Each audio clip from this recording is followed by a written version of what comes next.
Special suffering அப்படின்னு போட்டிருக்கு. Special suffering, பிரத்யேகமான பாடுகள் அப்படின்னு தமிழில் பொருளாகிறது.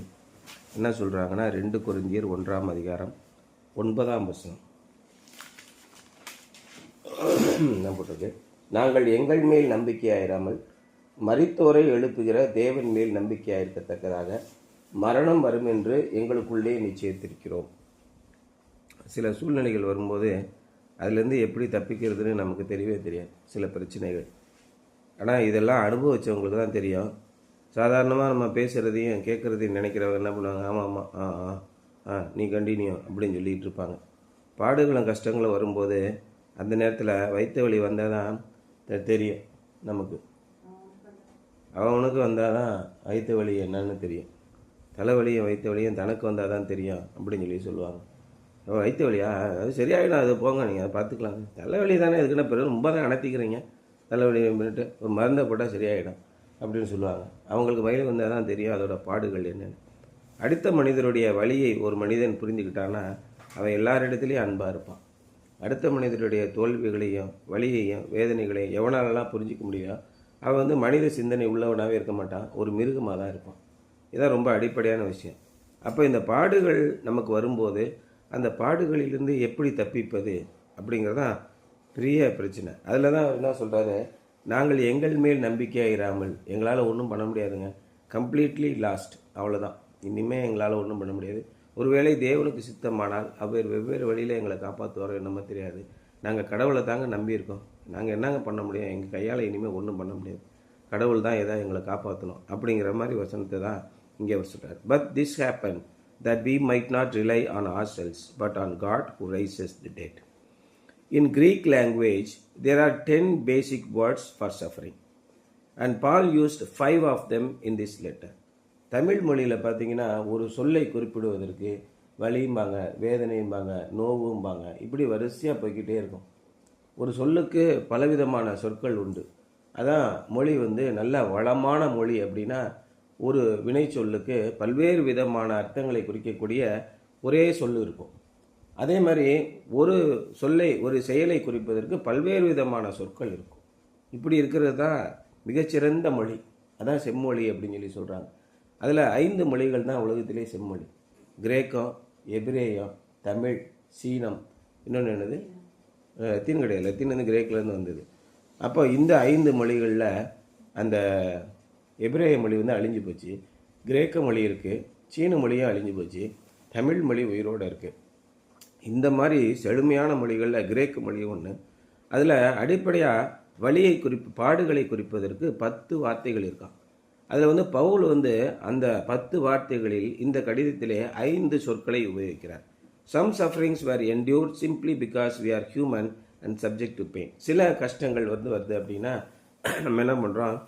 ஆமாம், என்ன பண்ணுறது, நேற்று மத்தியானம் சாப்பிடவே முடியல, எங்கே சாப்பாடு நல்ல ஹோட்டலும் கிடைக்கல, ஒன்றும் கிடைக்கல, சாப்பாடு பசியாகவே இருந்துட்டேன், என்னத்தை திங்கிறது அப்படின்னு ரொம்ப பசி வயிற்றை கிள்ளிச்சு, என்ன பண்ணுறது அப்படின்னு சொல்லி சிம்பிளாக ஒரு மனிதர்கள் ஒரு கஷ்டப்படுவதை, நம்ம நேற்று மத்தியானம் ரொம்ப கஷ்டப்பட்டியோ, ஆமாங்க மதியானம் சாப்பாடு கிடைக்கல, என்ன பண்ணுறது, அது ஒரு கஷ்டம், சிம்பிளான கஷ்டம். We endure simply because we are human and subject to pain. But there are other sufferings that come because we are God's people and want to serve Him. ஆனால் நம்ம இந்த கிரஹாம் ஸ்டெயின்ஸ் அவர் கொண்டாங்கல்ல, அவர் எந்த பாவமும் செய்யலை. மத விரோதிகள் அவரையும் சின்ன பிள்ளைகள் 2 பேரையும் கொலை செய்தார்கள். இயேசு கிறிஸ்துவை பின்பற்றுகிறார், இயேசு கிறிஸ்துவை நம்புகிறார், இயேசு கிறிஸ்துவை மற்றவர்களுக்கு சொல்லுகிறார் என்ற ஒரே காரணத்திற்காக அவரை கொலை செய்தார்கள். மிக கொடூரமான பாடுகள் இது. இயேசு கிறிஸ்துவுக்காக தன்னையும் தன்னுடைய பிள்ளைகளையும் அழித்து கொண்டது மாதிரி மிக கொடூரமான பாடு எதுவுமே இருக்க முடியாது. அந்த மாதிரி there are other sufferings that come because we are God's people and want to serve Him.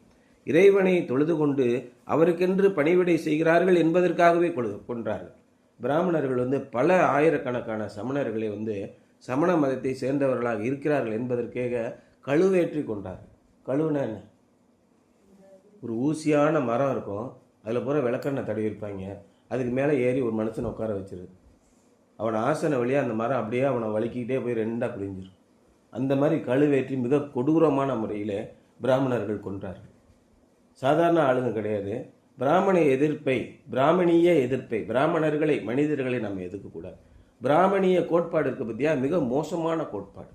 அந்த கோட்பாட்டை பெரியார் எதிர்த்தார் என்றால் எதற்கு எதிர்த்தார்? பிராமணிய பெண்களுக்காகவும் தான் எதிர்த்தார். பிராமண கணவன் ஒருவன் இறந்து போயிட்டானா அந்த பெண்ணை அவர்களோடு சேர்த்து வைத்து கொளுத்தினார்கள். எதற்காக கொளுத்த வேண்டும்?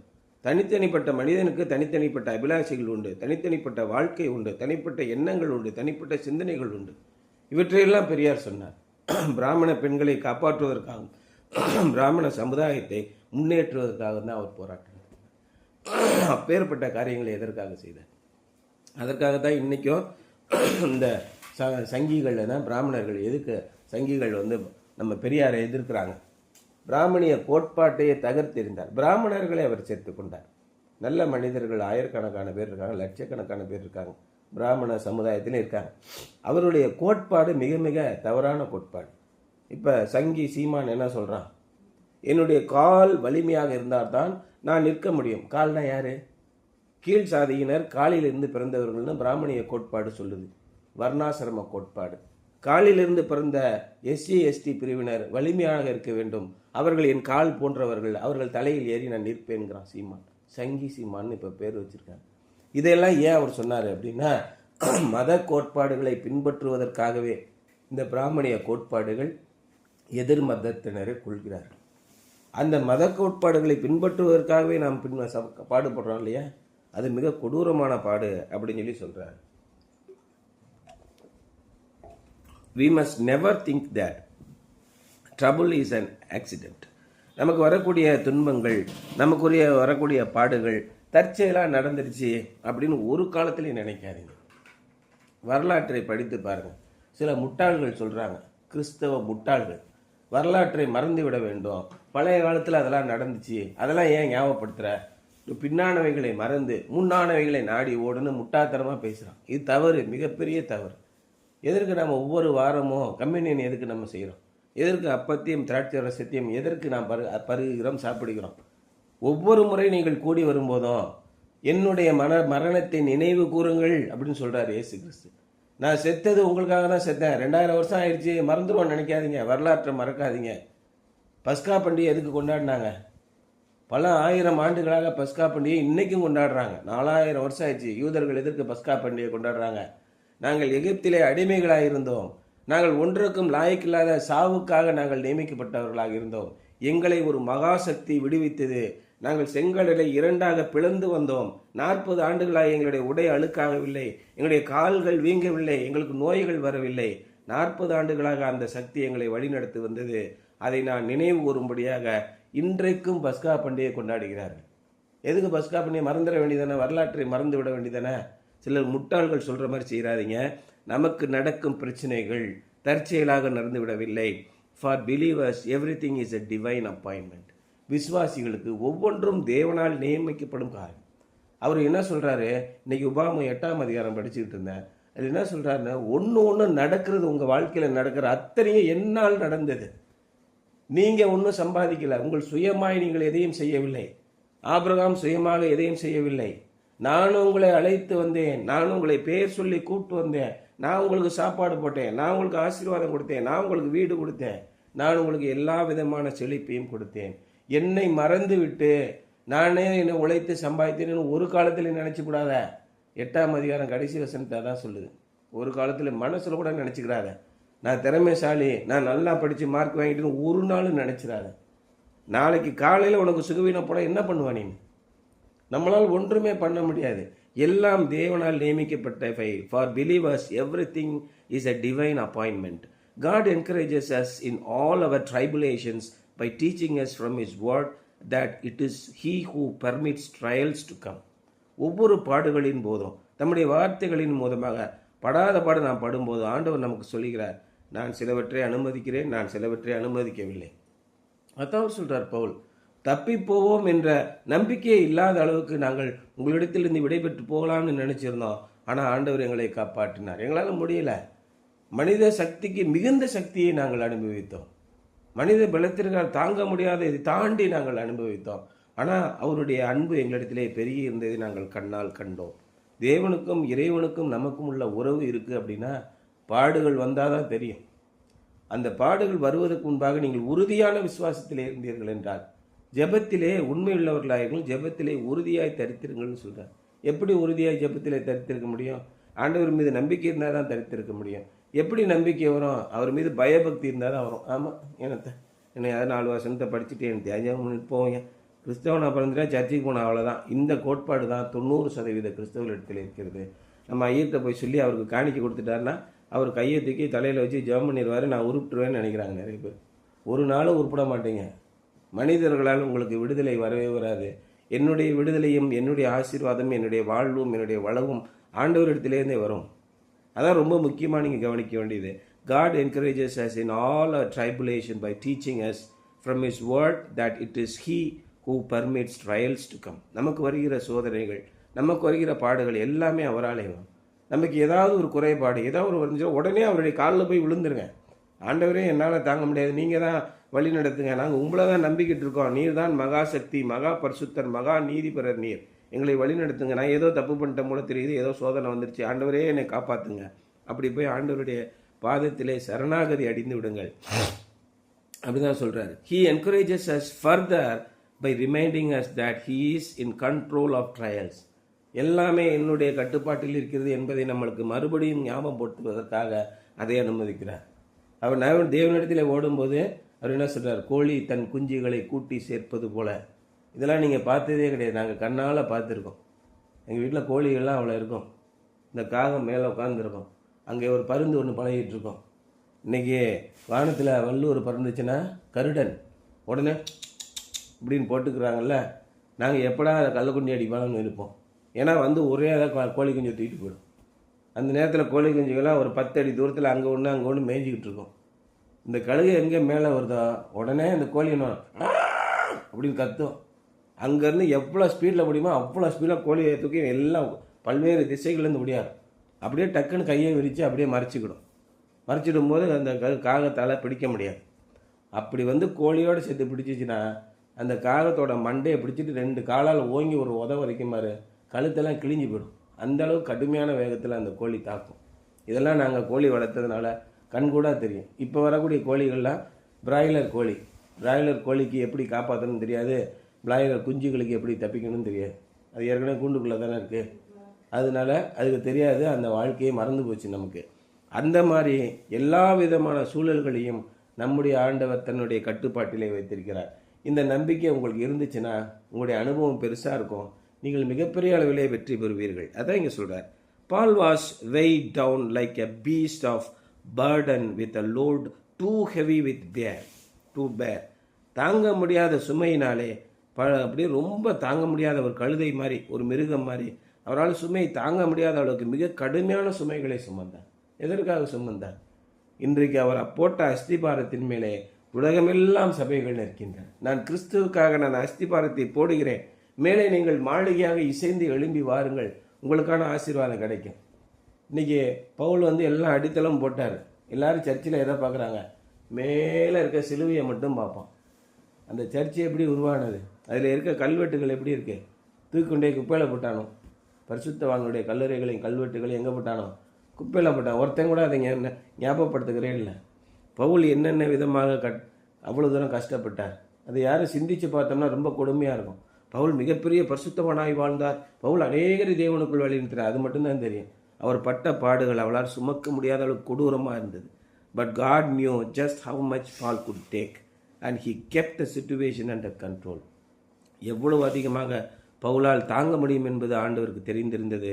அதனாலே எல்லா சூழ்நிலையும் அவர் தன்னுடைய கட்டுப்பாட்டிலே வைத்திருந்தார்.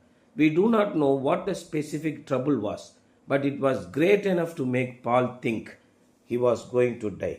அந்த பவுல் அனுபவித்த அந்த மிகப்பெரிய கொடூரம் விஷயம் என்னன்னு அவருக்கு தெரியல, நமக்கு தெரியல. ஆனால் அது நிச்சயமாக செத்து போயிடலாங்கிற அளவுக்கு அவருக்கு கொடுமையான பாடுகளாக இருந்தது. அந்த அளவுக்கு கடுமையான பாடுகளை பவுல் சந்தித்தார். But we do know what God controlled that God controlled the circumstance and protected his servant. ஆனால் அவர் எழுதியிருக்கிறத வச்சு நம்ம பார்க்கும்போது மிக கொடூரமான சூழ்நிலையில் போயும் அப்பொழுதும் தேவன் அந்த சூழ்நிலையெல்லாம் தன்னுடைய கட்டுப்பாட்டிலே வைத்திருந்து அவரை காப்பாற்றினார் என்பதை நம்ம படிக்கிறோம். Paul may have despaired of life, but God did not despair of Paul. எனக்கு வாழ்க்கையே வேணாங்கன்னு வெறுத்து போயிருக்கலாம் பவுல். ஆனால் ஆண்டவர் என்ன பண்ணார்? அந்த மாதிரி அவரை விடவே இல்லை. அவர் கூடயே இருந்தார். இவளையெல்லாம் நான் சகிக்கணும்? பவுல் மிகப்பெரிய ஒரு ஞானி, அரசியலில் மிகப்பெரிய ஒரு ஒரு ஒரு ஆதிக்கம் உள்ளவர், இன்ஃப்ளூயன்ஸ் உள்ளவர். அவர் ஏன் இவ்வளோ கஷ்டப்படணும்? எல்லாத்தையும் விட்டு தொலைஞ்சிட்டு போனான்னா, பிஜேபி கட்சியில் சேர்ந்துட்டான்னா டக்குன்னு டாப் போஸ்ட்டுக்கு போயிடுவான். ஆனால் அந்த சங்கி கட்சியிலேருந்து தான் வெளியில் வந்தான். இந்த மதத்தைச் சேர்ந்த ஸ்திரீகளையும் புருஷரையும் அடித்து சிறைச்சாலையில் ஒப்புவிப்பதற்கான அதிகாரம் அத்தனையும் அவன்கிட்ட இருந்தது. அந்த சங்கி கும்பல்கிட்ட வெளியில் வந்துட்டான். வெளியில் இவர்களுக்காகவே நான் உயிரை கொடுக்குறேன்னு கொடுக்குறான். அவன் நினச்சிருந்தா இந்த சூழ்நிலையில் இன்றைக்கெல்லாம் அயோக்கிய பணம் பண்ணவன், அதிசயம் பண்ணவெல்லாம் நேராக பிஜேபியில் போய் சேர்ந்து வாஷிங் மிஷினில் கழுவி போட்டுடுறாங்கன்னு நம்ம சிஎம் கூட சொன்னார்ல, அது மாதிரி எல்லாம் ஐக்கியத்தனம் பண்ணுறவனு அங்கே போயிடுறான். பவுல் நினச்சிருந்தா ஆண்டவருக்காக எதுக்கு நான் பாடுபடணும், எதுக்கு இவ்வளோ அந்த ஒரு பேசிக்கான சுய அறிவு கூட இல்லாமல் ஒரு மனுஷன் இருப்பான். எதுக்காக நாங்கள் கஷ்டப்படணும்? சந்தோஷமாக வாழ்க்கையை நடத்திட்டு போகிறத விட்டுவிட்டு எதுக்கு பெரியார் பல கோடீஸ்வரர், 1000 கோடி சொத்து அவருக்கு. அவர் வீடு பார்த்தீங்கன்னா அந்த காலத்தில் 1800களிலேயே 5 மாடி வீடு, மிகப்பெரிய ஜமீன்தார். 1500 பேர் வேலை பார்த்தாங்க அவர்கிட்ட.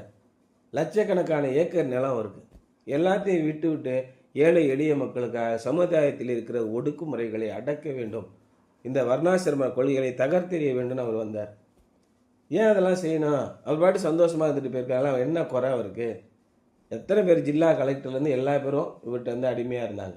கை கட்டி சொன்னால் செய்வாங்க. பெரிய ராஜா மாதிரி அவர் வாழ்ந்துக்கிட்டு இருந்தார். எதற்காக இறங்கி பாடுகளை சந்திக்க வேண்டும்? எதற்காக ஏளனங்களையும் பரிகாசங்களையும் அவர் சந்திக்க வேண்டும்? பவுல் அதே மாதிரி தான் நற்காரியங்களுக்காக தங்களை ஒப்படைத்து கொண்டார். அவர்களோடு இறைவன் இருக்கிறார். எத்தனை நினைக்கிற இறந்து 50 ஆண்டுகள், 1972 இறந்துட்டார். இறந்து 50 ஆண்டுகள் ஆகியும் இன்னும் என்ன சொல்கிறான்ல, சங்கிகள் கதறி கொண்டிருக்கிறாங்கன்னு. அதே மாதிரி இறந்து எத்தனையோ 2000 ஆண்டுகள் ஆனாலும் பவுலுடைய பெருமை எப்படி இருக்கு? எல்லா நாமத்திற்கு மேலாக இயேசு கிறிஸ்துவுக்கு பக்கத்திலே இவருக்கு ஒரு பெயரை கொடுத்திருக்கிறார். இயேசு கிறிஸ்துவை எங்கெல்லாம் போதிக்கிறாங்களோ அங்கே பவுலை போதிக்காமல் இருக்கவே மாட்டாங்க. அப்பேற்பட்ட ஒரு வாழ்க்கையை, ஒரு முத்திரையை அவர் நியமித்து விட்டு போயிட்டார். உலகத்தில் கிறிஸ்தவன் எந்த ஒரு மனிதன் இருந்தாலும் அவனுக்கு இயேசுவையும் பரிசுத்த பவுலையும் தெரியாதவனே இருக்க மாட்டான். வேற மற்ற யாரும் தெரிஞ்சிருக்கா இல்லையோ, பவுலையும் இயேசு கிறிஸ்துவையும் தெரியாத கிறிஸ்தவனே இருக்க மாட்டான். அப்பேற்பட்ட உயர்வான ஒரு இடத்திலே தேவன் அவரை கொண்டு போய் வைப்பதற்காக அவர் கொடுத்த பாடுகள் எப்படி இருக்கு? மிகப்பெரிய பாடுகள், மிகப்பெரிய வெற்றிகள். அவர் என்ன பாடு வந்தாலும் ஆண்டவரை விட்டு வழி விலகி போகவே இல்லை. கிறிஸ்து எனக்கு ஆதாயம், அதாவது சொல்றாரு, கிறிஸ்து எனக்கு ஜீவன், சாவு எனக்கு ஆதாயம், எனக்கு கிறிஸ்து தாங்க வேணும். நான் கற்றவைகளை எல்லாத்தையும் குப்பை என்று எண்ணுகிறேன், அவற்றை நஷ்டமாக எண்ணுகிறேன். என்னுடைய வாழ்க்கை எனக்கு ஒன்று வேணாம், எனக்கு கிறிஸ்து மட்டும் போதும். என்னையா அப்படி கிறிஸ்துவனுடைய வாழ்க்கையில் செஞ்சிட்டாரு? உண்மைதாங்க எனக்கு வேணும், அப்படி தான் சொல்கிறேன். மிகப்பெரிய கல்விமான், மிகப்பெரிய பாடுகள் அறிவித்தார், மிகப்பெரிய ஞானி, சாதாரண மனுஷன் இல்லை. அப்பேற்பட்ட ஞானி அப்பேற்பட்ட பாடுகளை அனுபவித்து கிறிஸ்து என்னோடு இருக்கிறார் என்பதை நம்பி இன்றைக்கு உலகமெங்கும் அவருடைய பெயர் சொல்லாததே கிடையாது. அப்பேற்பட்ட தேவனை நாமும் கும்பிடணும், நாமும் வணங்கணும். அப்பேற்பட்ட தேவனிடத்திலிருந்தே பவுல் எப்படி பழகினாரோ அப்படி நாம் பழகணும். பவுல் எப்படி சுத்தமாக தன்னை காத்து கொண்டாரோ அப்படி நம்ம காத்துக்கணும். அதான் இங்கே சொல்ல வர. என்ன சொல்கிறாரு டைட்டிலில்? Special sufferings. இதெல்லாம் எக்ஸாமினேஷன் வச்சாதான் நீங்கள் டாப்பாக வருவீங்க. சிம்பிளாக எக்ஸாமினேஷன் தான் எப்படி டாப்பாக வர முடியும்? ஒரு டிகிரி படிக்கிறோம், நல்ல குவாலிஃபைடு டிகிரி வாங்கினா you must me prepare for it. எப்படி ப்ரிப்பேர் ஆவீங்க? You must face difficult examination. Paul அதை ஃபேஸ் பண்ணார். இன்றைக்கி உலகம் முழுவதும் பேசக்கூடிய அளவுக்கு மிகப்பெரிய இடத்தில் இருக்கிறார். Something to ponder. What are some of your most pressing current trials? இன்னைக்கு இந்த தற்சமயத்திலே உங்களை போட்டு அதிகமாக நெருக்கடி கொடுக்கிற சோதனைகள் என்னென்ன? What can you do to ensure you remain focused on God during these trying times? இத்தகைய சோதனைகள் நடக்கும் காலத்திலே நீங்கள் ஆண்டவரையே தேவனையே கடவுளையே உங்கள் கண்ணை கொஞ்சம் கூட விளக்காமல் அவரையே நோக்கி பார்த்து கொண்டிருக்கிறீர்களா? அப்படி இருப்பதற்கு நீங்கள் என்ன செய்ய முடியும்? உங்களுக்கு என்ன பாடுகள் வந்தாலும், என்ன கஷ்டங்கள் வந்தாலும், என்ன மனவேதனைகள் வந்தாலும், என்ன துக்கமான காலம் வந்தாலும் உடனே ஆண்டவர்கிட்ட சொல்லுங்கள். ஆண்டவரே, நான் என்ன செய்யட்டும் எனக்கு சொல்லுங்கள், நான் என்ன செய்யணும் எனக்கு சொல்லுங்கள் அப்படின்னு கேளுங்க. நிச்சயமாக ஆண்டவர் உங்களுக்கு உதவி செய்வார் என்பது தான் இன்றைய சிந்தனை. சரியா?